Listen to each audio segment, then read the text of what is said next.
She's not what you'd expect. She's tough and feisty, but gentle and tender.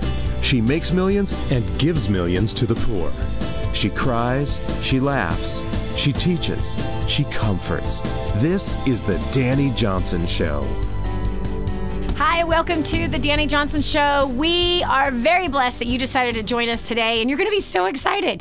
If you saw the show last week, you got to see an interview with Rabbi Jonathan Cahn, and it was done on a Wednesday, which is the Spiritual Equipping Show.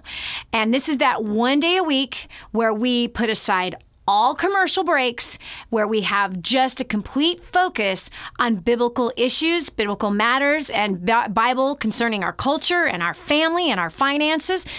Well, if you were here last week, you saw part one of the interview with Rabbi Jonathan Cahn, who is a dear friend, a precious man who loves God with his whole heart.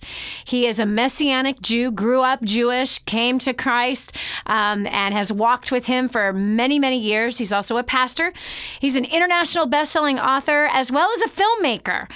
He is a very accomplished man, but the thing I have to tell you that I have absolutely enjoyed about him more than anything is my very, very first time being able to sit in a studio with him up in New York and on our very first interview together. And it was right after I read his first book, The Harbinger, as I cried through it because I finally felt that there was somebody else who had the same exact impressions and was discerning the same exact things from the Spirit. And I had felt so alone as I was sounding the alarm for my countrymen and other countries from around the world about Teshuvah leYahweh, return back to God, and all the signs of all the idolatry in the land, the greed and the gluttony, the worship of Baal and Ashtoreth, as well as Molech. These are ancient gods from back in the biblical days that today our nation is worshiping still, and we don't even know it. People who go to church every Sunday and every Wednesday are worshiping this other God, and they don't even realize it. And so I was so excited that when I got to meet him first on, such a humble man, such a wonderful human being, a great father who loves his beautiful wife, Renata, his children, his beautiful boys, his church have had the time to go and be with him at his church. And he's just a humble guy. And when I first met him, I thought, he doesn't realize he sold 1 million copies, because usually when people sell 1 million copies of a book, their head is in the clouds. They've forgotten where they've come from. They've completely lost themselves, but not this guy. He brings a sandwich to the interview, and while I'm talking, he's eating. And then he gets on the mic. It was like the funnest thing. I was like, it is so refreshing to meet a very successful person who still knows who he is and doesn't think higher of himself than he ought. Jonathan Cahn truly is the salt of the earth, the light on a hill, for all the world to see, that we will praise our Father in heaven for the good works that we have witnessed Rabbi Jonathan Cahn to do. So we're continuing on with his third book, which is The Paradigm. That's what last week's interview was on. And so Jonathan Cahn, thank you so much, brother, for coming back on again for a second show on this book. Man, I loved our first interview, man. It was so deep and so important. So, leaving off from last week, you wanted to talk about Ashtoreth, something that you and I started on at the very end of the show. Let's get right into that. Yeah. And by the way, when someone says I'm humble, we have much to be humble about. And the more the Lord gives, the more I feel humble, truly feel humbled by it. I'm saying, Lord, I just don't want to mess it up. The bigger, when the Lord's gives us mantles that are bigger than us. So it's just humble. Say, Lord, thank you for even using me, but I want to just give glory to your name. So thank you for the conference. I still remember that time we first met. That was a joy. It was like a hurricane of joy. It sure was. It sure was. And the other thing we share when we talk a little bit off the air, but there's no other program where we're going to speak about Ashtoreth. I mean, period. Yep. And let me just, I'll quickly just give a little stage setting for those who just tuning in. First of all, the paradigm is going to be, it's this master blueprint from ancient times that we are reliving. It's behind everything that's happening. Gives the people of our time, gives the dates when events have to happen, down to the days when they have to happen, where we're heading, where we've been. We are in this master blueprint that God gave, and that's the amazing thing, that God's on the throne and all these things. And we were looking And what happened in ancient Israel, with Dani was sharing that they moved away from God and they moved to these gods. Baal was the king of the gods, of the false gods. And you shared something that, he was the god of prosperity, fertility. Yeah. So there are many people in churches and they don't realize that they are in a sense moving to Baal, because it's a prosperity, money, increasing. Well, that's Baal. More. Never satisfied. According to the Bible, the definition of greed is never being satisfied with how much you make. That's right. And the definition of having satisfaction and content is that it doesn't matter how much you make. It doesn't matter what you have or you don't have. Paul said, I've learned the secret of all things. In all things I can be content. And that's the secret, having God, and he's my joy. He's my compassion. So you have the spirit of Baal in America and the spirit of materialism, prosperity. And then it leads to the next part of it, which is in Baal, but it's also in Ashtoreth, as you said, which is sexual immorality. So you got from prosperity or materialism to sexual immorality, and then you got Moloch on the other side. You mentioned this kind of unholy trinity, where it leads to death, where the offering up of their children, and that we've certainly seen that take place in America, from Baal, turning away from God, to the works of our hands, to sexual immorality, sexual revolution, and then to death, to abortion and killing. So we're reliving the same thing. But you mentioned Ashtoreth. Now, Ashtoreth is very, very key to Jezebel, because Jezebel, she grew up, she's the daughter of Itbaal, who is the priest of the Phoenician goddess Astarte. Well, Astarte is another name for Ashtoreth, and she's also known as Ishtar, in other languages. And so Ashtoreth, she's the goddess of, basically, we talked about this in the last program, but sexual immorality. That's Ashtoreth, but also she's fierce, so she also brings destruction. Well, sexual immorality brings destruction as well. And so the thing, and also it's the breaking of gender. It's the female against the male, and all this. So the thing is, you have that, but what we saw was in the human characters, in the paradigm, you have a dual regency. You have a king and a queen, Ahab and Isabel, or Ahab and Jezebel. We saw that they lie behind the mystery of what we have witnessed with Bill Clinton and Hillary Clinton. Bill Clinton, not that they know what they're doing, and I'm going to say this because it's a new program. We need to love all people. That's not what it's about. But this is a revelation of where we're at. They are signs. Yeah, Bill Clinton is going to follow the prototype, the paradigm of Ahab, even down to the years he's on the stage.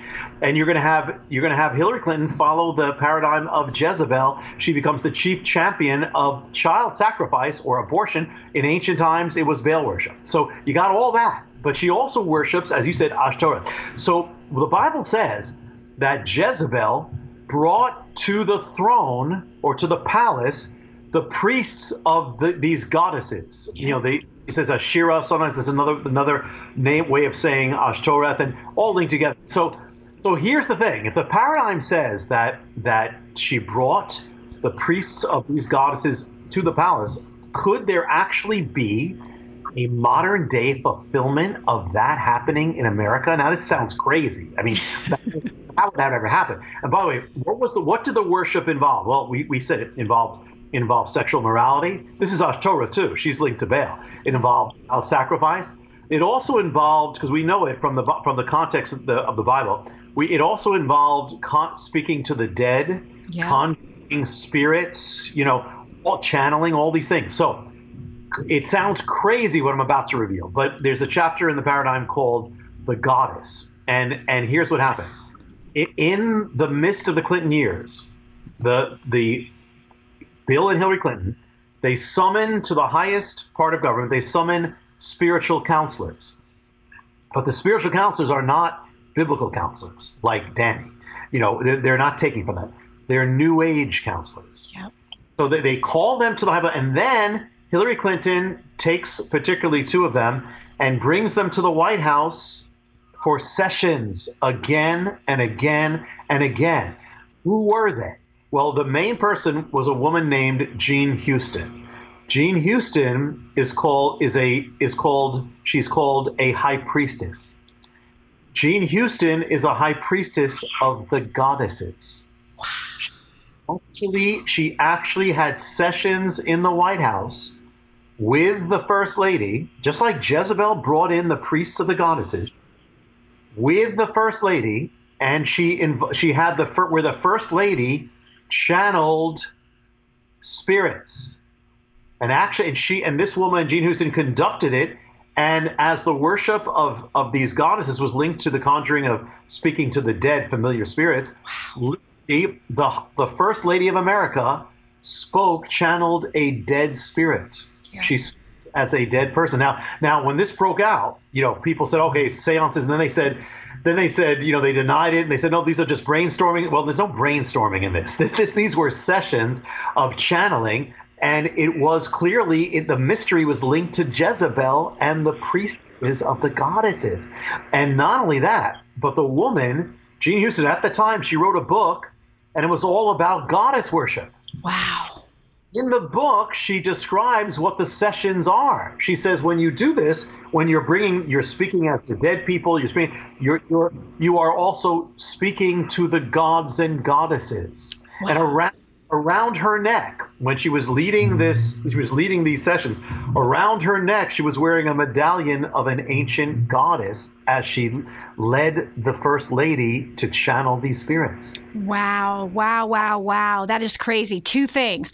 Number one, if you missed the first program where we got very deep into the definitions of sexual immorality, you need to go watch the first show. You can find it on our website, DaniJohnson.com. You must watch the first interview for the paradigm with Rabbi Jonathan Cahn. Number two, Ashtoreth is actually worshipped in our country still to this day as Star, which is where the term Easter comes from. Yes, the celebration of Easter and how she was actually worshipped once a year in the spring, right around Passover, just as it is that Easter is celebrated right at the same time of Passover, where they brought her, the way they celebrated her was with eggs representing fertility and bunnies also representing fertility. And here we have Easter egg hunts and bunnies as our representation of believers in the cross. I've done countless shows on this, Jonathan Cahn.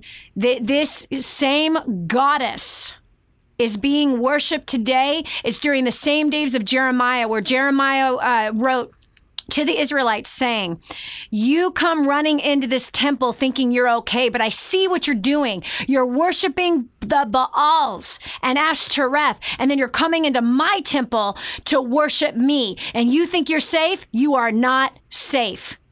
There are so many of us that are doing the same exact thing. You want to talk about a paradigm?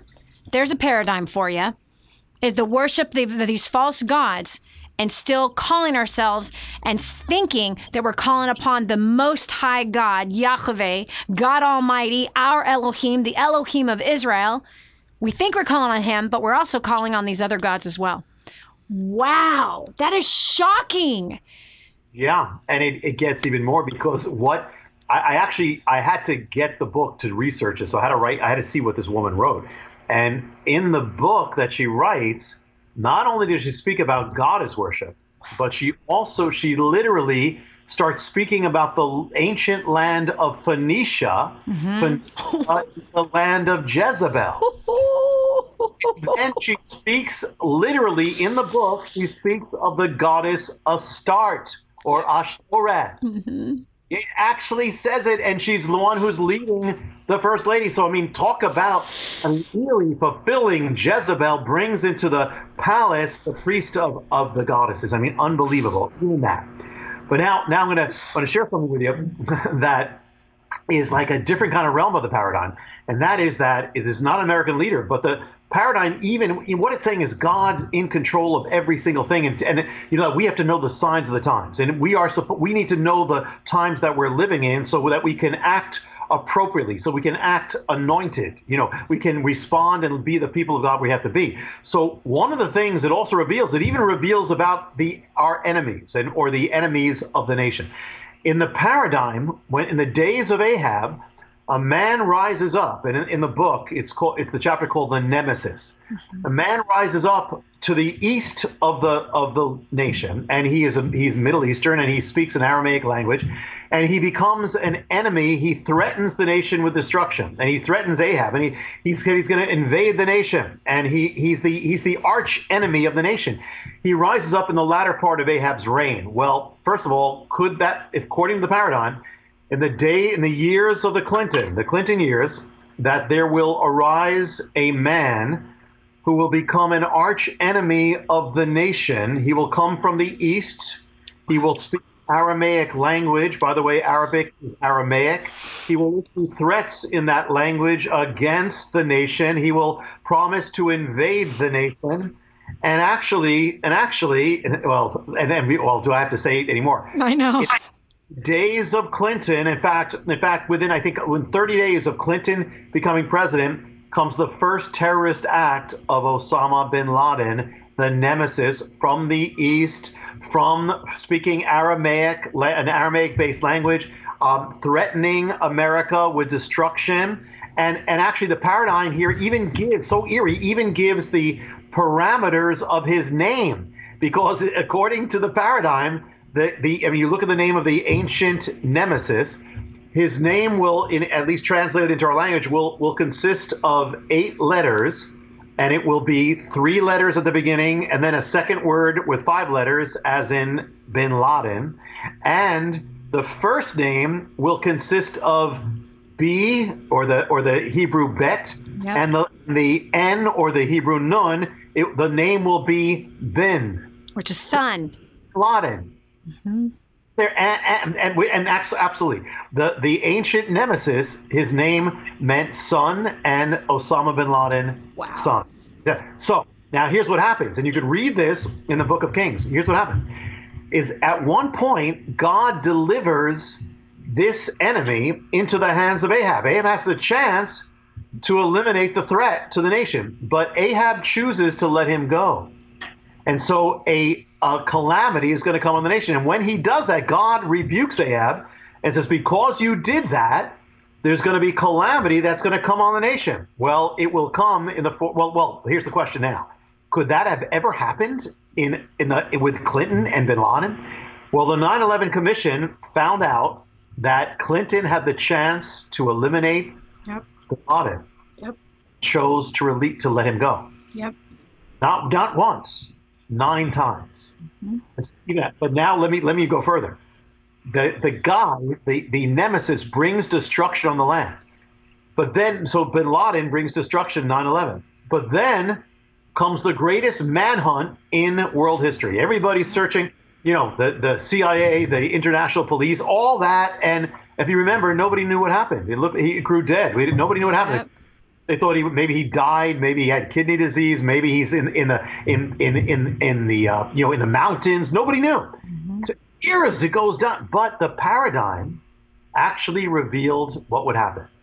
In the paradigm, and again, that's where I'm saying we said in the first hour or last week when we were saying that if we had known this, we could actually have plotted the date of 9/11 and many other things before that. Well, if we had known this, we could have known exactly what happened, because the paradigm says that the nemesis will be assassinated, and the assassination will happen because of his courier. Well, here's what happened: the nemesis, he's unable to he can't move. He's got to stay in his quarters, so he uses a courier. Through that courier, he's going to be killed. Well, Bin Laden couldn't move, so he used a courier to send messages. Through that courier, they traced that to him to the compound. And so according to the paradigm, ancient paradigm, the nemesis will be, when the assassination begins, he'll be lying in his bed. Well, Osama bin Laden, yep, when they came, he's lying in his bed. The assassination, according to the paradigm, will take place where he will be killed, struck down in his bedroom. Well, Osama bin Laden was killed in his bedroom. Wow. Could the paradigm even give the time, when the year it was going to take place? Because everybody was looking. Nobody expected it to go on that long. But here's what it says. The paradigm says the nemesis, who's, by the way, the ancient one was called Ben-Hadad, yeah, he will be killed 10 years after he brings destruction on the land. Bin Laden brings destruction in 2001. 10 years later brings us to 2011. 2011, he is struck down and killed according to the paradigm. Wow. Wow. That's freaky. Now, well, that's God. God is, he's in charge of every moment, So wait, let me say this as a personal thing. It's not just that God has a paradigm for our times. That's what we're talking about today. But God has a paradigm for every life. He says, I know the plans I have for you. Plans to bring you good, not evil. And the word in Hebrew is mahashaba, plans, which literally means, and this is not hype. The word, when he says, I know the mahashaba I have for you. And what that means is literally, it's an intricately woven plan, tapestry.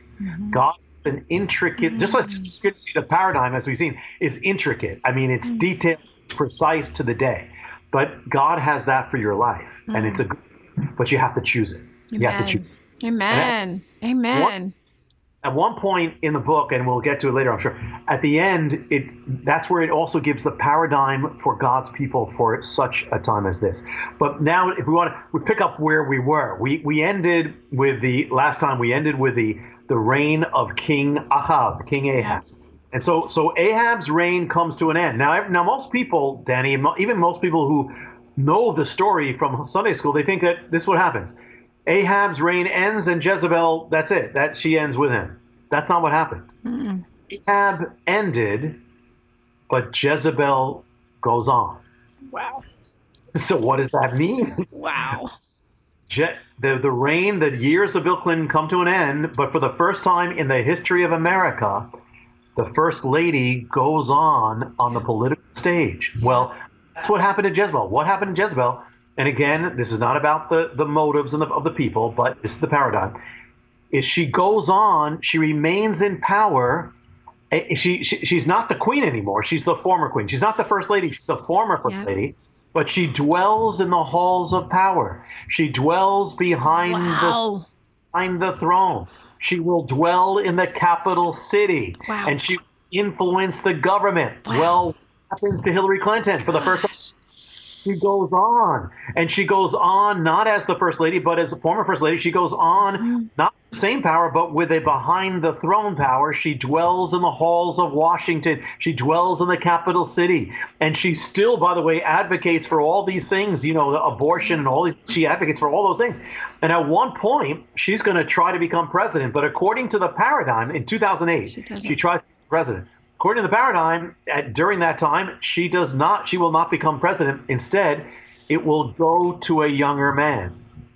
That brings the next mystery of the paradigm.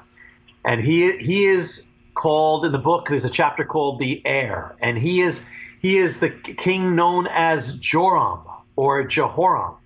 And Joram is an heir of Ahab. So he's follow in the policies overall of Ahab. He's going to follow where Ahab began. He's going to take up. And so his government is going to be known. And by the way, again, this is not about the people. It's about the overall, the big picture.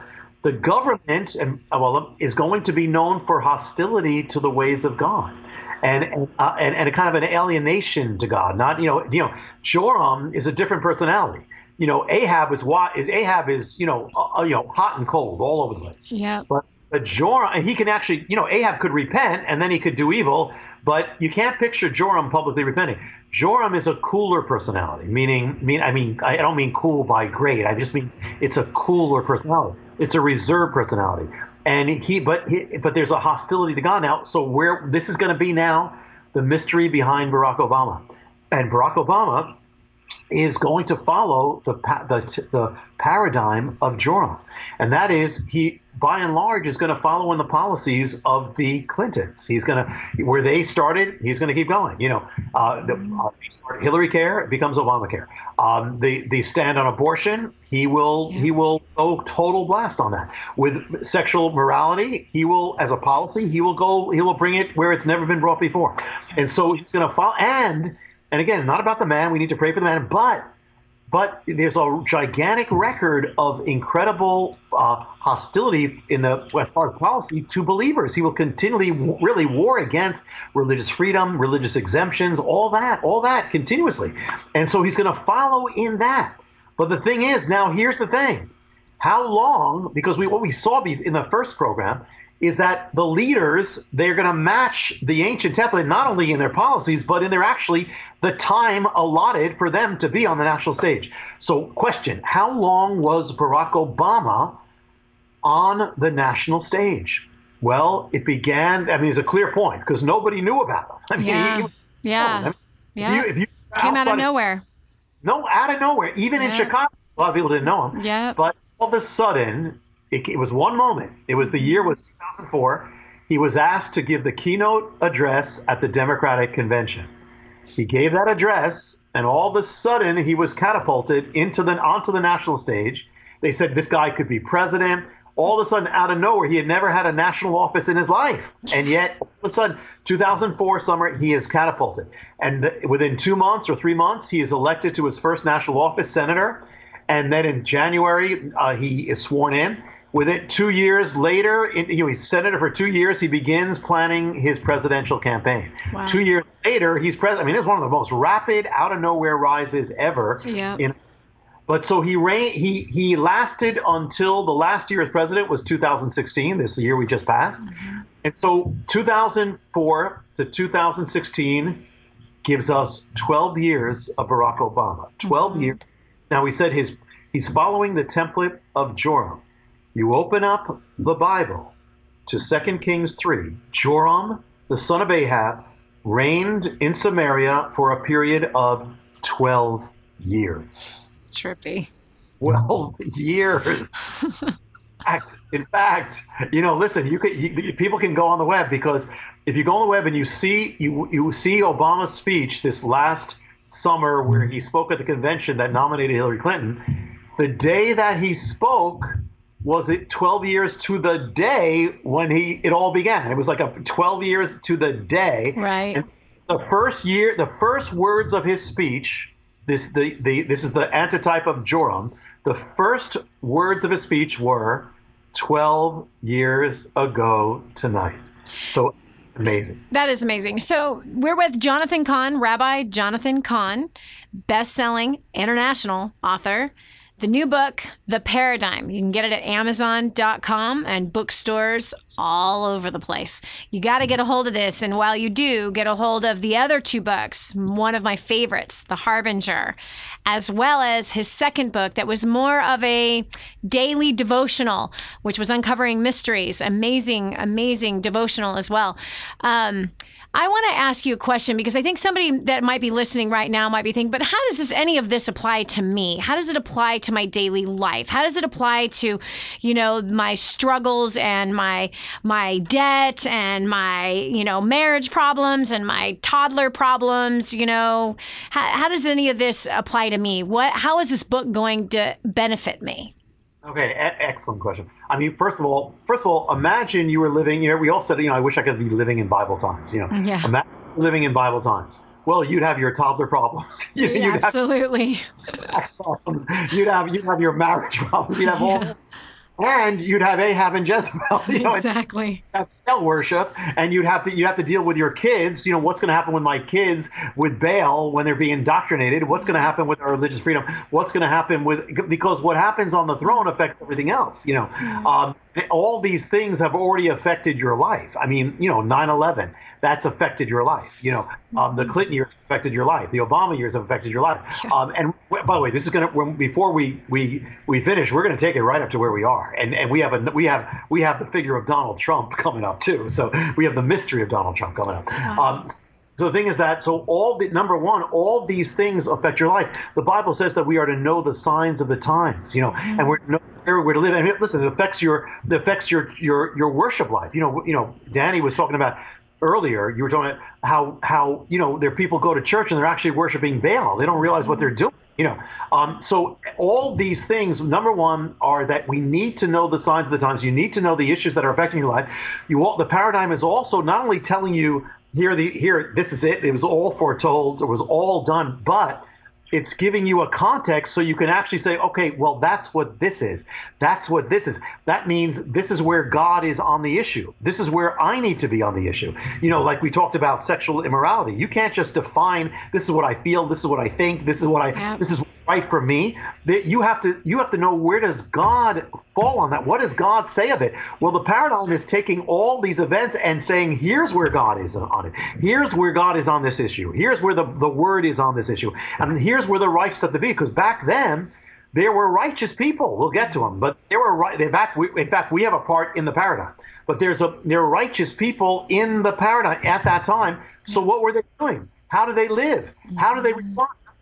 How did they react? What choices did they have to make when these things were happening all around them, when these things were happening to indoctrinate their children, when these things were happening, what could they do? So that's another crucial point that we have to know. And another thing is, and we've touched on it, but what it's telling you, and the same thing happened when people started reading the Harbinger. I was really shocked, at the beginning, because, some people said, oh, I was scared. Well, I understood that.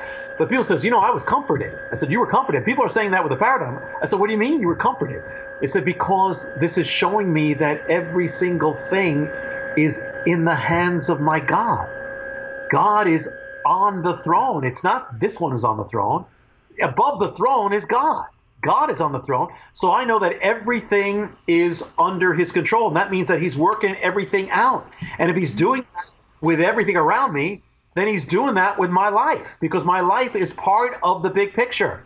And so therefore, I just want to know, what is my place? What is my role in this? And that's where ultimately the paradigm is going to get to, because the paradigm gets to salvation for those who are unsaved, but also gets to God's will for your life in the days of the paradigm, and God's paradigm for your life. Yeah. So let's get to the paradigm with Donald Trump, our most recent president. Yeah, okay. Well, here's where we are. The nation in the paradigm is at a crossroads. And it's about, because I'm talking about ancient Israel. Yeah. It's about, it's facing a juncture where if the house of Ahab continues, and the prophecies continue, and Baal worship continues, and what's going to happen is it's going to stamp out religious freedom. Yep. It's going to stamp out believers. It's going to seal the nation and its children. Yep. To apostasy. That's what's going to, well, America is at that juncture too. Yep.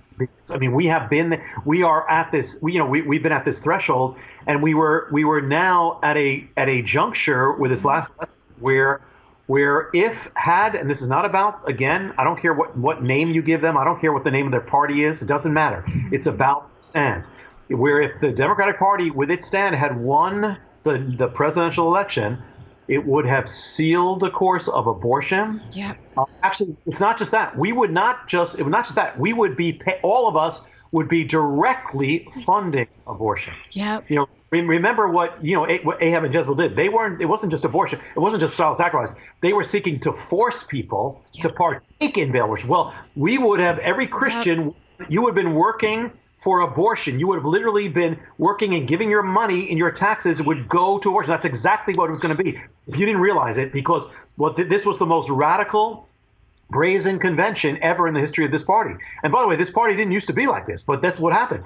And so the vow was to strike down the Hyde Amendment, and more than that, that is protecting that your money doesn't go directly for abortion. Right. So it was to strike it down. That was it. So that's what would have happened. Secondly, it would have appointed the Supreme Court for a generation. Right. Yep. They would have decided religious freedom issues, everything. Your children, your ability to be over your children's education, everything. So this was crucial. And so what happened was, actually at the beginning, here's another thing. I don't know if people realize. That is that at the very beginning, the first speech since Hillary Clinton, she announced her candidacy, the first speech that she gave, she said something that was mind-blowing, and a lot of people missed it. What she said, if you can get what I'm about to say, and it's not about the person, it's about what she said. If you can get what I'm about to say, get the words. She said, deep-seated religious beliefs have to be changed. Yep. And why? so that abortion can expand. This was, now get this. Now think about this.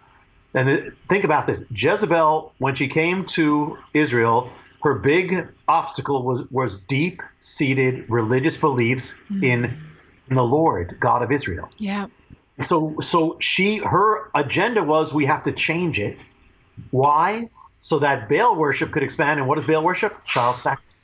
I don't believe there has ever been, I know there has never been such a radical statement ever made by a mainstream presidential candidate in the history of this republic, and never such a Jezebelian statement. Oh, yeah, absolutely. So stakes were gigantic, gigantic. So something happened. What happens in the paradigm? A surprise happens in the paradigm, okay? And so here's what happens.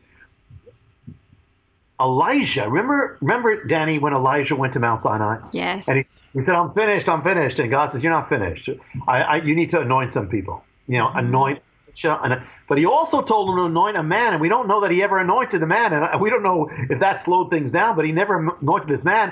Well, finally, this man's going to be anointed through Elisha, his apprentice. Elisha sends a young prophet, to the camp of Jehu. Yeah. Jehu is not a politician. He's a warrior. Yep. And so he goes to the camp. Wow. Wow. That's so true. That is so right on. I think my host is ahead of me. Only because I've studied that portion of the Bible so much. No. Stay ahead of me. I love it.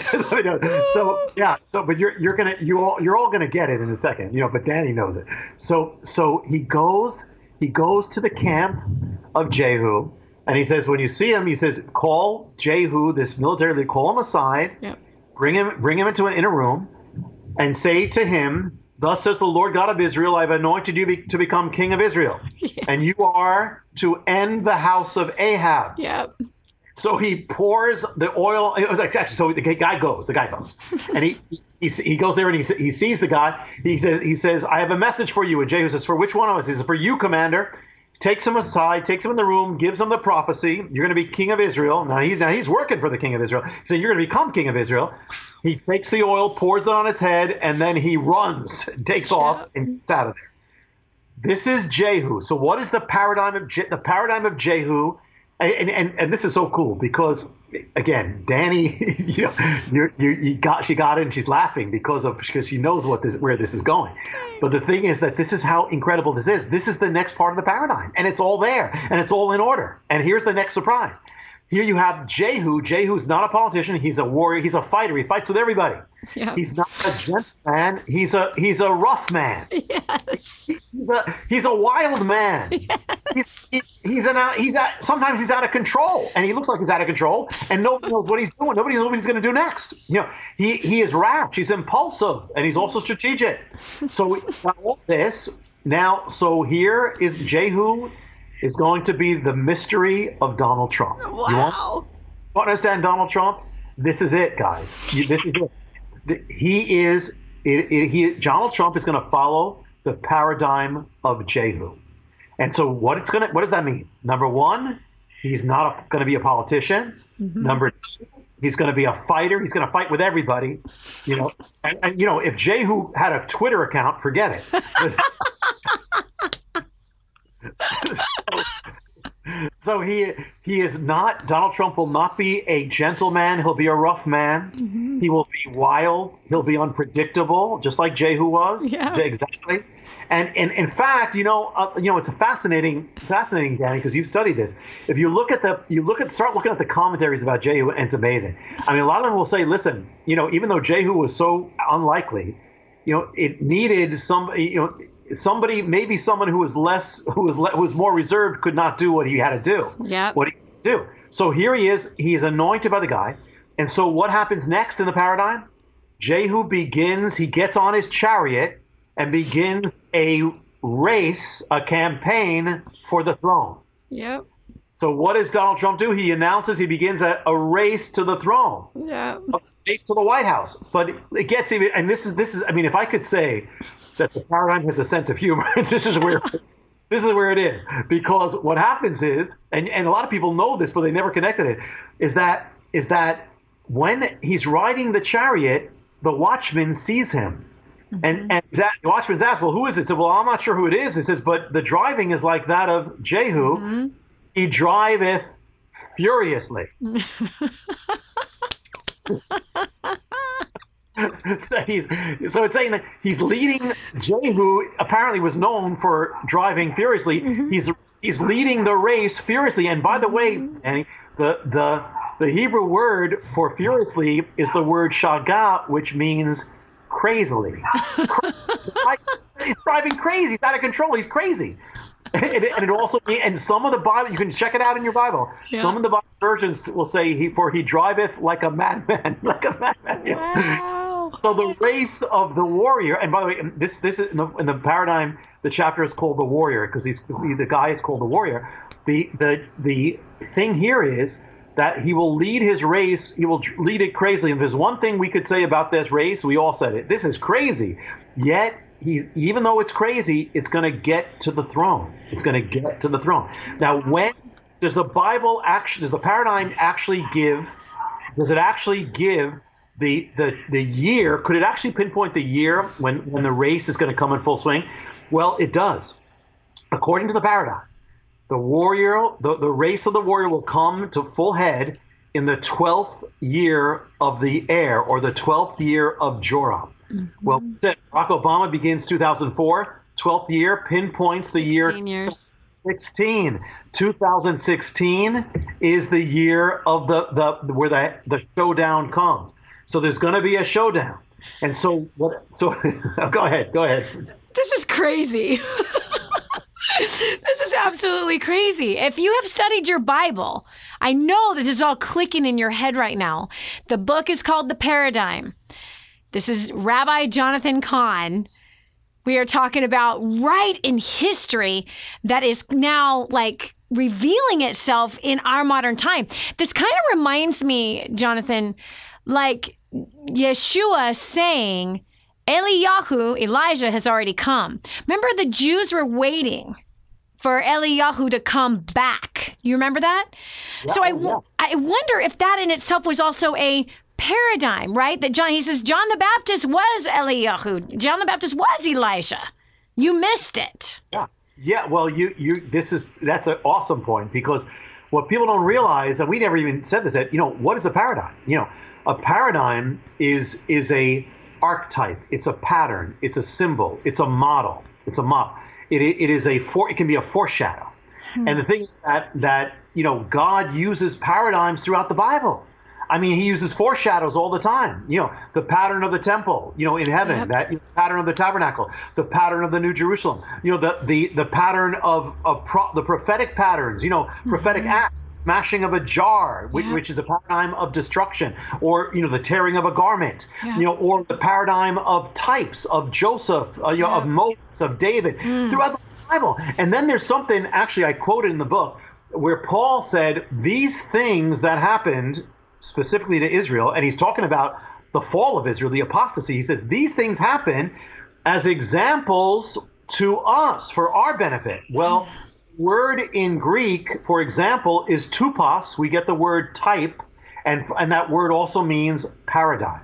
So yes, God uses it all the time, and that's why here it says these things are examples. God's word is so awesome and so all-inclusive that it even contains everything, even this. Yeah.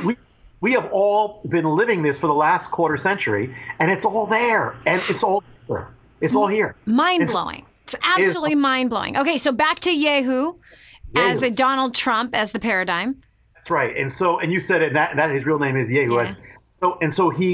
So now he goes to the city of where the kings are, where the royal people are. He goes there, and actually where it is he's going to go. It ends up being the place where the vineyard of Naboth, where that scandal took place. And that's where Elijah was when he prophesied the judgment, and now the judgment's going to take place where Elijah prophesied it, and Jehu's got to come to that place, even though it's not that Jehu knows what he's doing, and it's not that Trump knew what he was doing.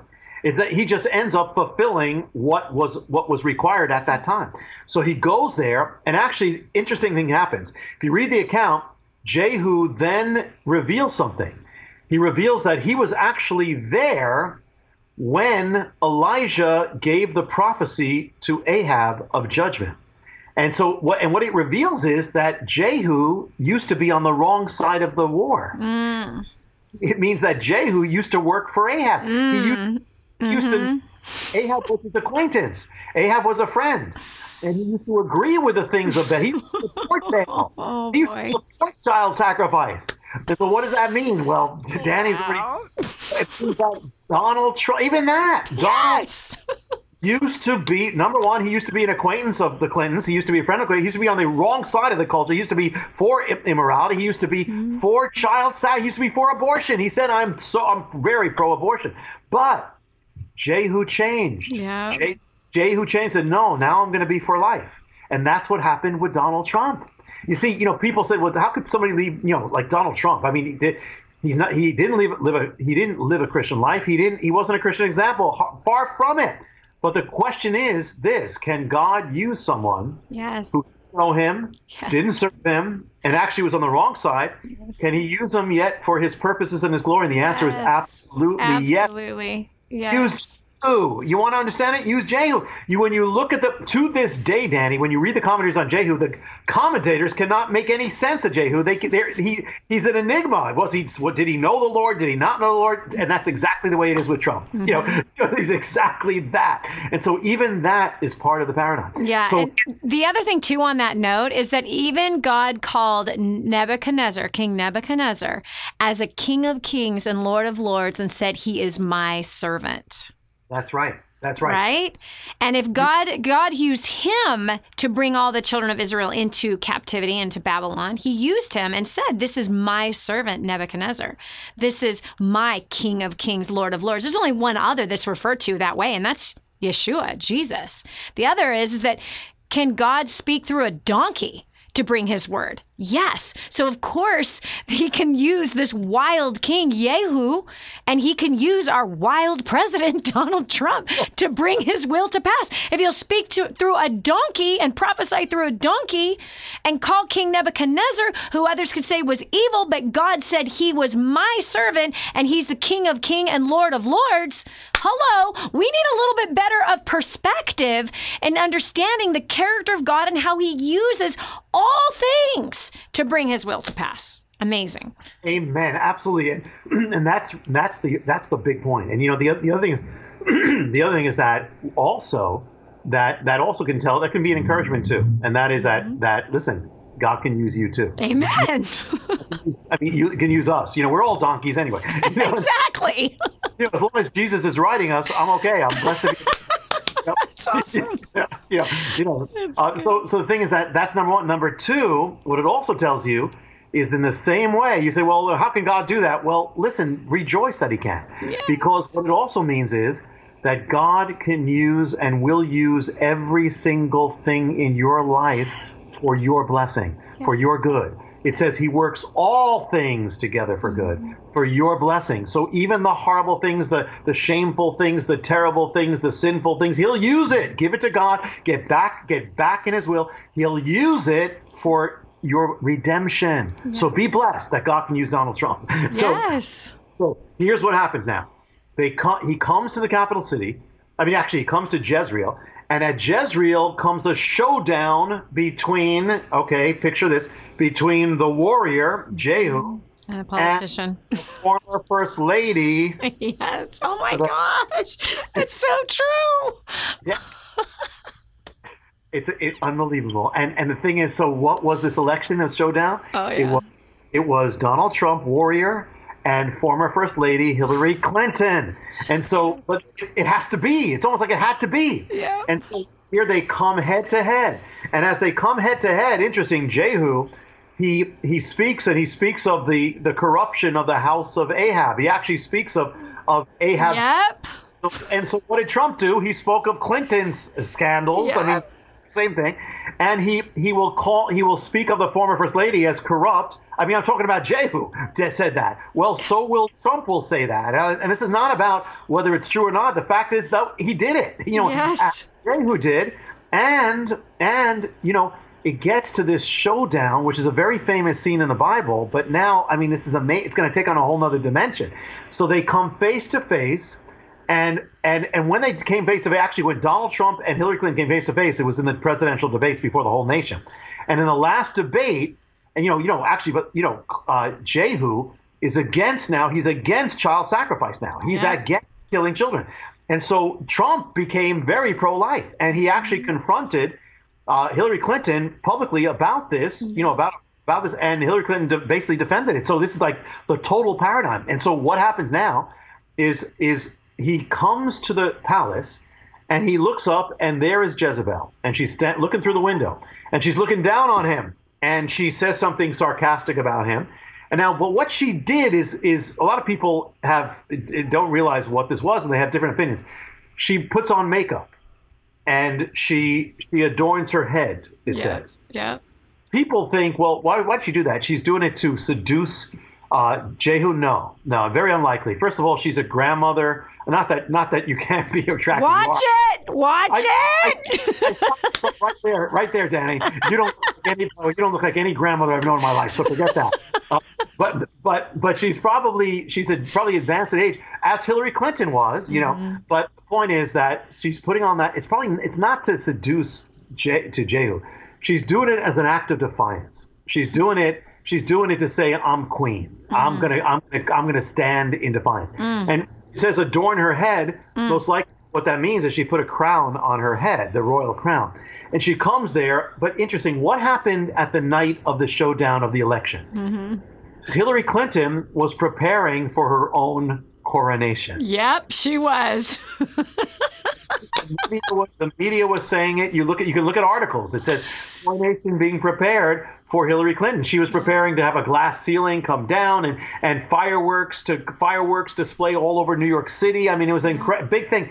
But so what happens in the paradigm? It goes from coronation to downfall. Yep. And that's exactly what. And so now remember, Dani, all the experts, they had polls, and every major poll said that the Democrats are going to trounce the Republicans. That Trump, there's no chance at all. Yeah. He's going to be wiped out.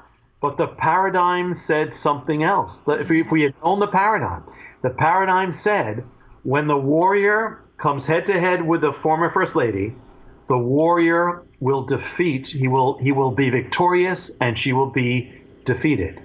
And that is exactly what happened. Wow. Because and you have this downfall. And so the question here is now we've asked the question each time with the paradigm. We did it with Ahab, and Bill Clinton. We did it with Joram and Barack Obama. And every time that the paradigm actually ordains the times of the leaders. So is it possible that with a queen, with a paradigm of Jezebel, we could find it that could match up? Well, how long was Hillary Clinton on the national stage? Well, she came same year, 1979, she becomes First Lady of Arkansas, and then she becomes First Lady of America. 1979, it lasts with her husband. She's on the stage with her husband for 22 years, till 2001.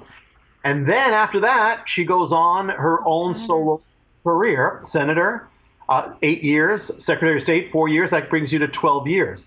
She retires from public life for 2 years. And then she comes back on the stage to run for president 2 years. So we got 12 years plus 2, 14 years. So we can divide it this way. We have 22 years with her husband, and then simply 14 years on her own. Okay, let's go to the Bible. How long was Jezebel on the stage with her husband? 22 years. How long was she alone on the stage? 14 years. The exact time period. Wow. Hillary Clinton will follow the paradigm of Jezebel down to the numbers. I mean, amazing. Wow. Now, I'm not even going to mention how Jezebel dies. We'll just leave it at that right there. We don't want that to happen. No, this is trippy stuff. The book is The Paradigm. The author, Rabbi Jonathan Cahn, who has been with us today, sharing with you some of the details of this fascinating, amazing paradigm between the Bible, ancient Bible times, to exactly what is happening today. I ask you now, go to Amazon.com, get your copy. I'm sure it's available on Kindle.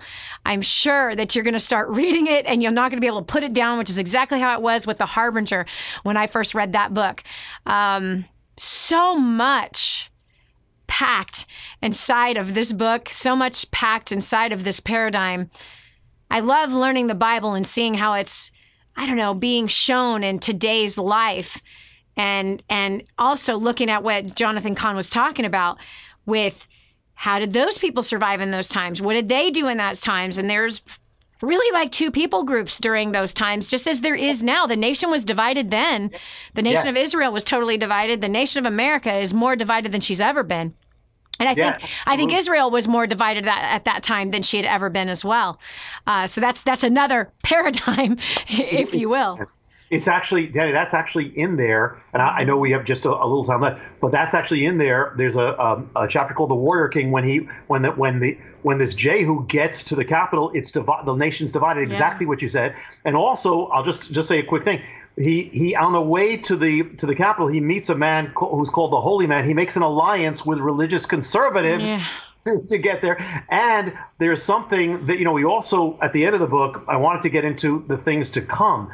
And so what does the paradigm tell us about where we are? Is there a warning? There is. And also there is a paradigm for right now for every child of God. The paradigm tells you the keys of how to overcome and how to live. And I'll just tell you, I won't go through any detail, but it's called the Elijah paradigm. You can get an idea from there. Wow, that's massive. Man, that's like one of my favorite people to study in the Bible is Eliyahu, which is his Hebrew name. Oh my goodness. And Elisha, which is Elisha. Those two and the power of their life, as well as the fear that was in them and the things that they saw and what they stood up for. Yeah. You know what? That whole time was a time of several prophets as well, right? There were several prophets at that time, which is really, really also very powerful. Again, that was Jonathan Cahn, Rabbi Jonathan Cahn. Thanks so much for joining us today. You are such a blessing, and our people love listening to you, watching you. I run into my clients as well as our viewers often, and they always talk about the times of seeing you on this show. And so it's always such a blessing. Again, the book, The Paradigm, you can find it at Amazon.com or bookstores in your local area. He's an international best-selling author, a filmmaker, as well as a pastor. Most importantly, a father and a husband who loves his wife and loves his children, loves his church, and he loves you. Just as God's put that love inside of him, he can put it inside of you. Again, the book, The Paradigm. Also pick up The Harbinger as well. It is just as wow as this new book, which I'm so excited to pick up myself. So, Jonathan Cahn, thank you so much for joining us again today, taking time out of your crazy schedule, especially your media schedule right now with being a best-selling international author, which is really, really amazing. This is Dani Johnson. I hope and pray that you enjoyed today's program. And again, if you did not see part 1, you need to go get a hold of it right now. It's so powerful. This is when we unpack the term sexual immorality and how that's actually affecting, and it's in a different way than what you think. You're not going to hear two judgmental ministers talking about it. You're going to hear about the reality that what we see in the pornography world and all of this over-sexualized world, where did it come from? Where did all those ideas come from? It came from the blessed covenant of marriage, the sexual relationship between husband and wife, this beautiful relationship that God has ordained. So you want to go watch that first show. If you have not seen it, you want to come out of the religious bondage and mindset and ignorance concerning the marriage bed that is undefiled. This is Dani Johnson. Thanks so much for joining us. God bless you, and we'll see you tomorrow. This has been Spiritual Equipping with Dani Johnson. For more resources to help you grow your spiritual life, visit DaniJohnson.com and click on Watch. There you'll find more episodes of Spiritual Equipping.